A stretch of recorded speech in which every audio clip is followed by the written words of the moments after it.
You better stop being so damn selfish and stop being sorry for yourself. You hear me? Shut up! You don't care about me. You left me for a better job. Your daughter left me for a better guy. Carlota left me for Guatemala. My dad left me for damn war. Everybody leaves me.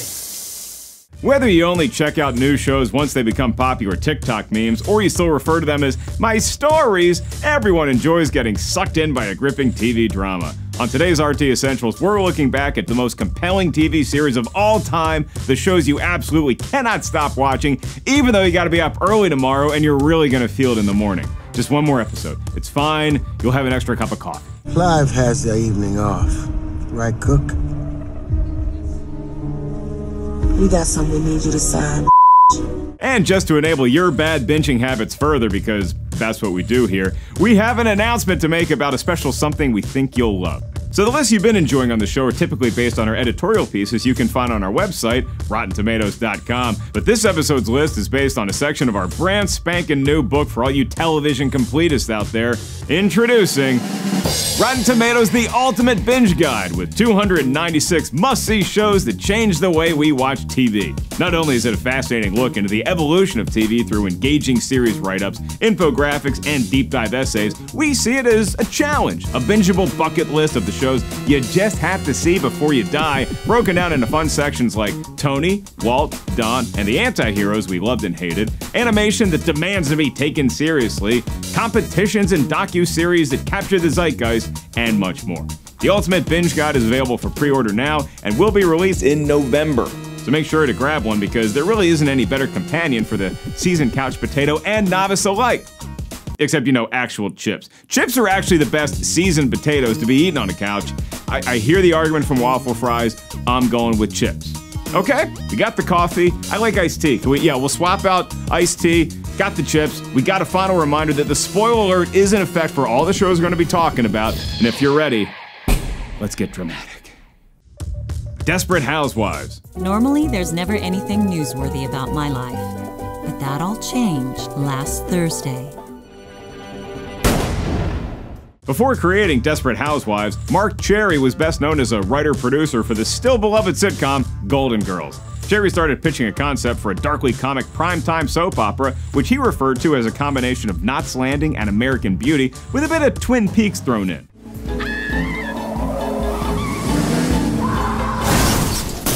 No networks jumped on the project until Fox had a monster hit in 2003 with its own primetime soap, The OC, prompting ABC executives Lloyd Braun, the Seinfeld? No, it's a different Lloyd Braun, and Susan Lin to take a chance on Desperate Housewives. Around this time, Braun and Lin also took another chance on a big, risky project called Lost. Then they got fired by Disney, but nonetheless, these gambles both paid off. Desperate Housewives was an immediate hit for ABC. The pilot roped in a then-record 21.3 million viewers, and the season 1 finale became the show's most-watched episode of all time, with nearly 30 million people viewing it. Cherry originally envisioned the show as a 30-minute comedy that would be more satirical and lighter in tone, but the decision to span into a more severe hour-long drama meant that it could go to some darker places. I remember you getting drunk on tequila and coming into my room and putting your hand over my mouth and raping me. To this day, Desperate Housewives remained one of the most homicidal TV shows in history. 52 characters were killed off over the show's 8 seasons, including a number of the prominent members of the ensemble. With all my neighbors surrounding me, I took my last breath. The good news? I died just like I lived, as the complete and utter center of attention. The set for the main street where most of the characters live, Wisteria Lane, was constructed on the Universal backlot in an area that's been in regular use since the 1940s, known as Colonial Street. You can actually drive right past this if you go on the Universal Studios backlot tour. But definitely look out for King Kong, because dude's a menace. I killed the son of a who hurt my wife. If I have to go to prison, I will.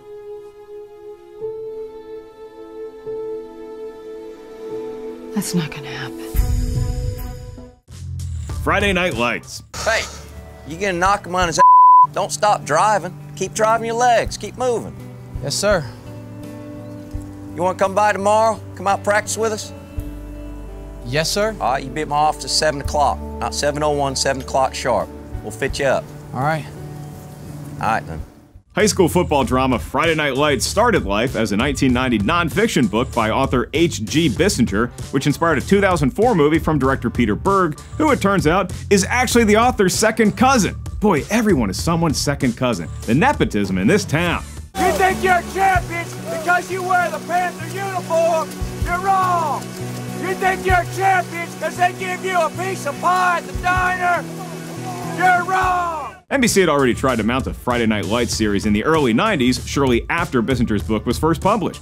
They couldn't purchase the rights, however, because they'd already been snatched up by the planned film adaptation. While prepping the film, Berg spent some time with Texas high school football players and worked some of their stories and experiences into the series.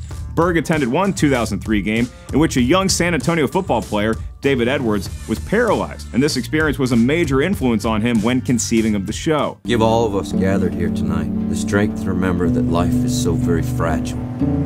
We are all vulnerable, and we will all, at some point in our lives, fall. Berg also insisted that the show actually be produced in Texas, which he thought was essential for authenticity. The bulk of the series was filmed in the towns of Austin and Pflugerville, though some key sequences were shot at Philadelphia's Temple University, which stands in for the show's fictional Braemore College. It's God Almighty! Many of the crowd scenes feature real locals being used as extras for additional verisimilitude. The production would stage large events, like scenes set at football games, in real time, and the crew would film the actors documentary style rather than repeatedly stopping down and doing new setups to capture everything from multiple angles. Touchdown! Panthers! Gossip Girl. Tell me you love me. And everything we've done, all the gossip and the lies and the hurt will have been for something. Maybe it was. But it's not anymore. You may be shocked to hear that even after 6 seasons and 121 total episodes, the CW's Gossip Girl never won a single Emmy? It was, however, a huge hit at the Teen Choice Awards, taking home 18 total prizes over its run and winning Choice Show Drama each year from its debut through 2011, which is 4 straight wins, which means, you know, a lot of other shows got slimed. If you want my advice, it's run, Lola, run. 'Cause you just let out the mother of all secrets. The show was based on a book by Cecile von Ziegesar that was originally set up as a movie vehicle for Lindsay Lohan, written by Gilmore Girls mastermind Amy Sherman Palladino, which I, for one, would still like to see. The CW Gossip Girl pilot is actually a fairly faithful adaptation of the book, with most of the characters based on von Ziegesar's original creations. $10 whatever harebrained scheme you're cooking up blows up in your face, as per usual. Loitering lounge is upstairs. Already there, sister. Penn Badgley at first turned down the role of Brooklynite Dan Humphrey. He was feeling frustrated after having worked on a number of pilots that didn't get picked up. After producers looked elsewhere and couldn't find anyone else they liked, they offered him the part a second time. By this point, he was considering taking a server job and leaving the industry entirely, so he decided to give fame and fortune one last shot.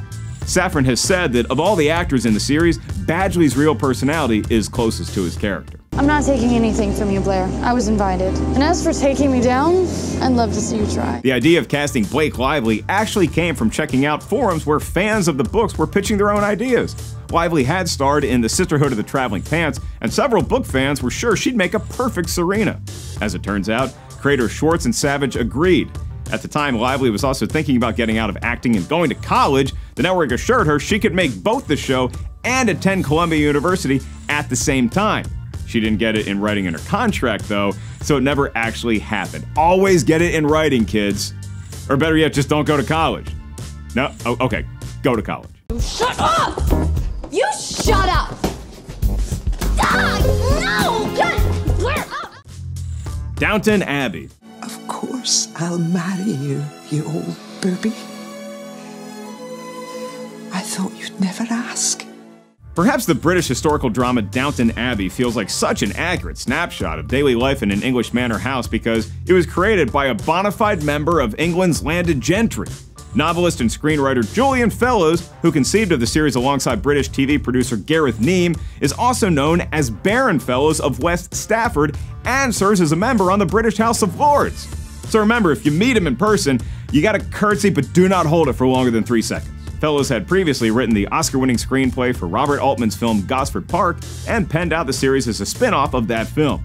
However, along with Neame, he ultimately chose to bump back the action by several decades. Downton Abbey begins in 1912, while the action in Gosford Park kicks off in 1932 and set the series in an original location. I'm Mary Crawley. Of course you are. I mean, I've been longing to meet you because I've heard so much about you from Matthew. That is, Nice things, I hope. What else would she hear from me? There's no real place called Downton Abbey. Sorry to everyone who wanted to go. The exteriors were all shot at Highclere Castle in North Hampshire, along with many of the interiors. The grand foyer and staircase that are so memorable from the show, that's the real entrance to Highclere. Some of the house, though, had received modern upgrades, so anytime you're seeing bedroom interiors or servants' quarters, those were constructed on sound stages at West London's Ealing Studios. Outdoor scenes depict the real village of Bampton in Oxfordshire. Highclere is owned by the Earl and Countess of Carnarvon, who keep the property open to the public. Oh, good news, we can go. It can even be rented out for weddings and events. To love, cherish, and to obey, till death us do part. Downton Abbey set the record for the most Emmy nominations and wins of any international series, wrapping up with 69 nominations and 15 total trophies, which, if you're keeping score, is 15 more than Gossip Girl. Hello, lady. If you could just wait. It was a boy. However, the only actor from the ensemble to win an Emmy for her performance was Dame Maggie Smith, who took home 3 supporting actress prizes total for playing Violet Crawley, the Countess. Oh, do you think I might have a drink? Oh, I'm so sorry. I thought you were a waiter. I mean, that's what they say. If you want to win an Oscar, you play a real person. But if you want to win an Emmy, you play a countess. Sybil is entitled to her opinions. No. She isn't until she is married. Then her husband will tell her what her opinions are. Oh, Cranny. Shameless. And you know what? They did it all. No thanks to you, because you weren't here. And I appreciate that, Fiona, but I'm here now, and Liam belongs with me. He doesn't even know who you are. I'm his mother. You are my mother, too. Shameless aired for 11 seasons and 134 total episodes, making it Showtime's longest-running series in history. The network's first choice for paterfamilias Frank Gallagher was actor Woody Harrelson. At a party, Harrelson told William H. Macy, who ended up taking the role, that he was a big fan of the UK version and didn't think he could top actor David Threlfall's performance. Macy quipped, "Well, I can." What a conniving, nasty little genius. Here, I thought she was a straight shooter. This requires real craft. I feel deep love for her. Another fun casting note, about 2 years prior to appearing together in Shameless, Emmy Rossum and Justin Chatwin co-starred in the much-maligned 2009 live-action film Dragon Ball Evolution. She played Bulma and he was Goku. The film was a notorious flop and has 15% on the tomato meter, but actually if you go back, it doesn't really hold up at all. That original UK version was a kinda autobiographical series based on the real experiences of creator Paul Abbott, who's on board the American remake as an executive producer. Both Abbott and John Wells, the West Wing and ER vet who developed the American remake, strove to set the show's characters and world apart from previous attempts to depict working-class or blue-collar Americans. Abbott said specifically he wanted the characters to experience a more immediate and even desperate level of poverty than comparable shows like My Name is Earl or Roseanne. The first rule you learn in this house, you hide the money. Wells resisted the network's efforts to set the show in the Deep South or in a trailer park, which he felt would play too stereotypically, and opted instead for the Canaryville neighborhood on the south side of Chicago. Most of the series was actually filmed in Chicago, and the home used as the Gallaghers has become a popular destination for tourists. The current homeowners have asked people to not share the address, and also requested anyone coming by to take pictures leave donations in a basket on the porch. It's probably what the Gallaghers would not do, but it's a nice gesture. Leave them a tip. Where should we put him? Where he belongs. Open it up, Carl. Got it. Scandal. What's going on? What are you doing? Deal's off. Off? What's with the pictures? These are for the tabloids. Smile? Tabloids. Think I'll leak them to the Post first. Morning shows will pick the story up in seconds. What are you talking about? Oh, I'm gonna destroy you. Super producer Shonda Rhimes became a household name after creating the blockbuster medical drama Grey's Anatomy, but did you know, before that, she was a prominent Hollywood screenwriter? She wrote not only the mega sequel The Princess Diaries 2, Royal Engagement, but also the Britney Spears classic Crossroads. How do you top that, folks? Oh, right, by creating Grey's Anatomy and then Scandal. Okay, got it. The concept for Scandal came together after Rhimes and her producing partner, Betsy Beers, had a 2-hour meeting in 2009 with Judy Smith. The PR expert was a former special assistant to George Herbert Walker Bush, who served as Bill Clinton's crisis manager during the Monica Lewinsky scandal. After chatting with Smith, Rhimes and Beers immediately decided to develop a TV project based on her life and work. And thus, Olivia Pope was born. A bullet in my head is your only chance at freedom. Good. Now all you have to do is pull the trigger. Pull it. Pull it! Before Kerry Washington was brought on, both Gabrielle Union and Taraji P. Henson auditioned to play Olivia. Taraji P. Henson later told People she wasn't sure why she even bothered to try out because it was obviously perfect for Kerry Washington. Washington became the first African-American woman to lead a broadcast network drama series since Teresa Graves on Get Christy Love way back in 1974. A season 3 episode, Vermont is for Lovers 2, was directed by Ava DuVernay and became the first TV episode created by a black woman, starring a black woman, and directed by a black woman in network TV history. That is some groundbreaking television, folks. I am not a toy you can play with when you're bored or lonely or horny. I am not the girl the guy gets at the end of the movie. I am not a fantasy.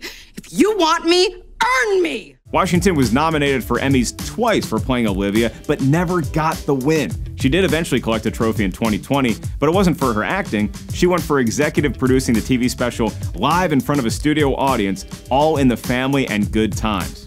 Hey, it's still a trophy on your shelf. Have a will to win.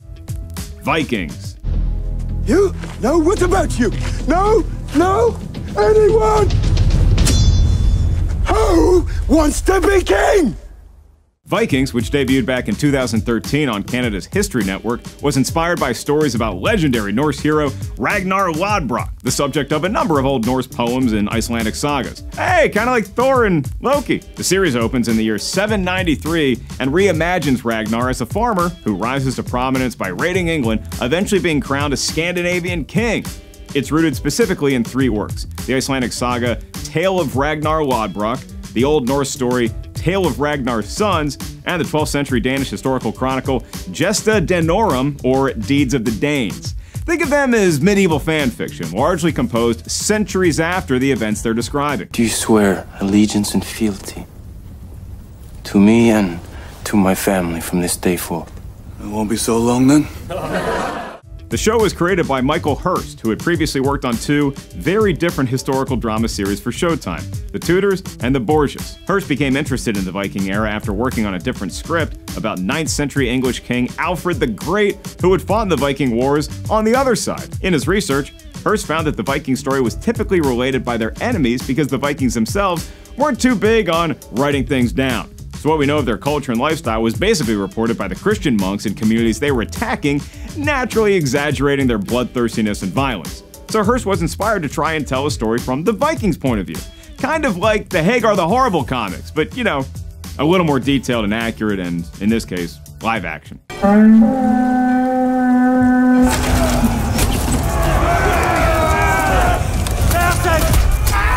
Whenever possible, the show made use of practical effects rather than computer animation. In the season 3 episode To the Gates, when the Vikings lay siege to Paris, a real 13,800 square foot set was constructed and filled with hundreds of extras to recreate the storming of the castle walls. We are going to lift the boats up the cliff.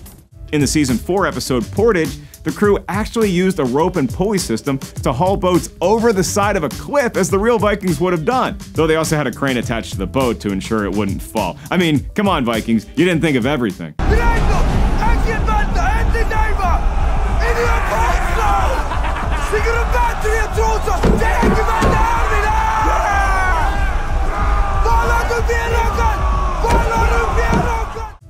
Jane the Virgin. The reason the test came back positive is I accidentally inseminated you 2 weeks ago. You what? The CW's Jane the Virgin is loosely based on the Venezuelan telenovela Juana la Virgin, which ran for 153 episodes, all within the year 2002. That's how they released telenovela, folks, and it is intense. The CW version only had 100 episodes, but they aired over 5 full seasons from 2014 to 2019. We like to pace ourselves. I'm the father. What? Baby that you're carrying. The CW show really doesn't have all that much in common with the original series, setting itself up as more of a parody of the telenovela format than a recreation. Other than the basic setup about a young woman who gets pregnant after an artificial insemination mishap, Jane the Virgin basically goes its own way. They even aged up the character significantly. Juana is only 17 in the Venezuelan series, but our Jane starts season 1 at age 23. I just asked her. Well, I knew her first. Oh, I know her better. I was married to her. A long time ago. Did you know that she has a fear of drive-through car washes? Did you know that she and I are on the same cycle? Gina Rodriguez was only the third actor the creative team met with to play Jane, but creator Jenny Snyder-Urman felt right away that she was ideal for the part, intuitively grasping how to approach the role. The show launched her into a literal overnight success. When she won a Golden Globe for playing Jane in 2015, Rodriguez was still living in a small apartment. The night before the big show, the actress slept on her couch so that her parents, in town from Puerto Rico, could use the bed. Jane the Virgin never won an Emmy during its run, though Anthony Mendez was twice nominated for the Best Narrator Award for his sultry Latin lover voiceovers. You know what? While Zoe catches her breath, why don't I catch you up on Jane and Raf's finances? Okay, in the last 9 weeks, Jane and Rafael have saved enough money to pay off their freaking clock. So in other words, they're back to square one. Mendez is exclusively a voiceover artist who has never acted on camera. He said he was originally put off from the script because it used the phrase Latin lover, and he assumed it would be a tiresome and stereotypical take. Once he actually read the script and realized it was a send-up of the tropes around telenovelas and Latin lovers, he quickly changed his mind. Will you marry me? Yes. Empire. And God, please do not withhold your blessings, even from that hire to spy on me. In Jesus' name I pray. Amen. Hallelujah. The music industry / crime drama Empire was one of the most watched Fox series throughout its run and an immediate hit for the network. Within its first month on air, Empire was reaching 12 million viewers each week. According to Nielsen, season 1 of Empire posted more consecutive ratings gains week to week than any other first-year season in more than 2 decades. The only TV show that outdrew it in the first year was AMC's The Walking Dead. I knew I heard your voice, you evil bitch!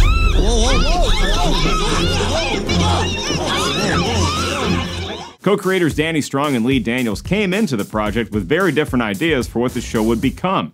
Strong wrote the pilot and said he was inspired by great works about loyalty and succession, including Shakespeare's King Lear and James Goldman's The Lion in Winter. Daniels, who directed the pilot, cited the classic ABC primetime soap Dynasty as the model he was aiming for. Somehow, the exact intersection between these two concepts was Empire. I went to jail for 17 years so you could build it! So you can build this empire!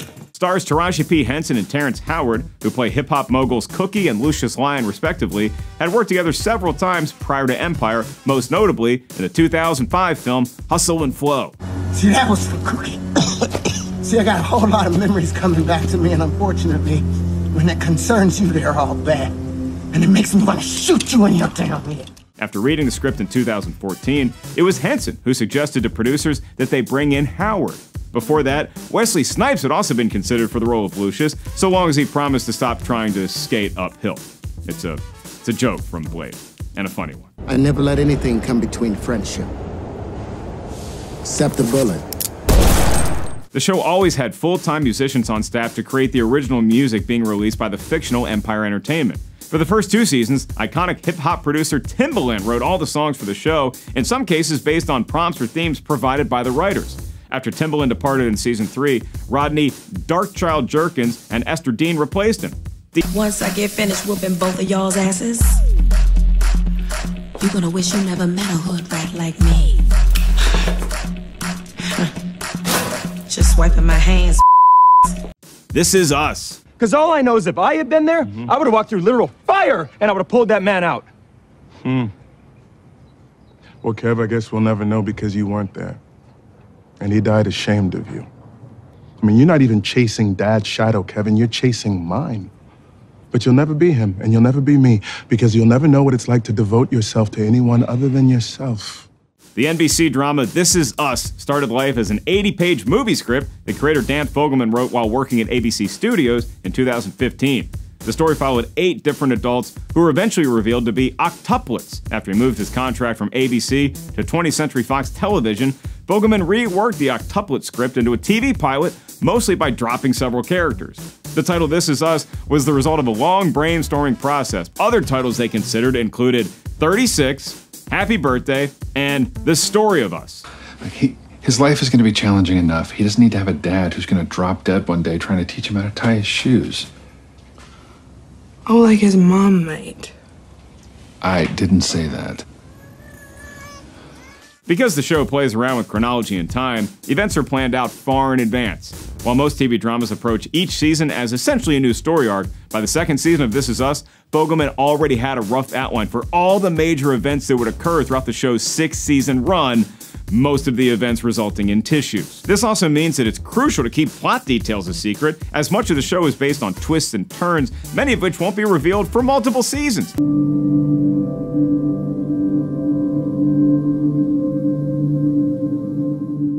When a major character is going to be killed off, script pages were redacted, code names were used, and the entire crew was asked to sign non-disclosure agreements. Sequences were also shot in random order to throw off the paparazzi. This is really like they're making a Star Wars. I want you to stand out.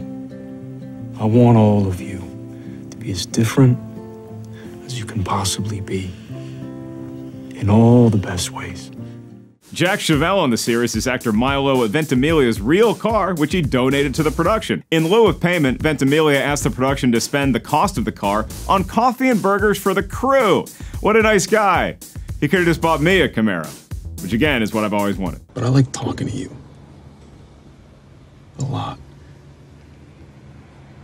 You make me feel like I'm home.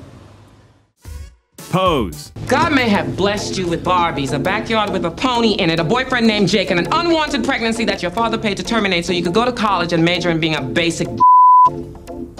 None of these things make you a woman. Clear your throat. Are you ready to feel old? Stephen Canals wrote the first version of the Pose pilot while attending UCLA Film School in 2014. He was inspired by the classic documentary about New York's ballroom culture, Paris is Burning. He says he pitched the concept over 150 times to various studios and executives before finally getting a yes from Uber producer Ryan Murphy. Can't go in there, I'm not like them. Each season of the series is set in a different era.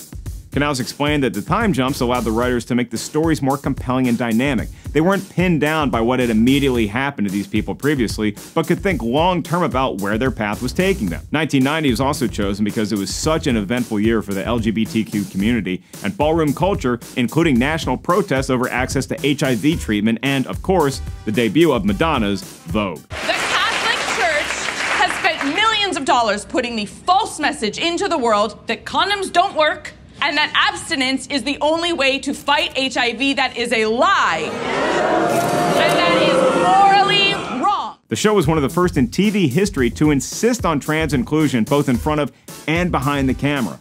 Over 140 trans actors and crew members worked on Pose, and gay and trans people accounted for more than half of the total cast and crew. Janet Mock became the first trans woman of color to work as a writer, producer, and director on a TV series, while Billy Porter became the first openly gay black man in history to be nominated for and win lead actor in a drama series in 2019. Pose was also nominated for Best Drama that very same year. Well, who's gonna love you like I do? Huh? Nobody. You ain't got no education, you ain't got no job, no money, no home, no skills.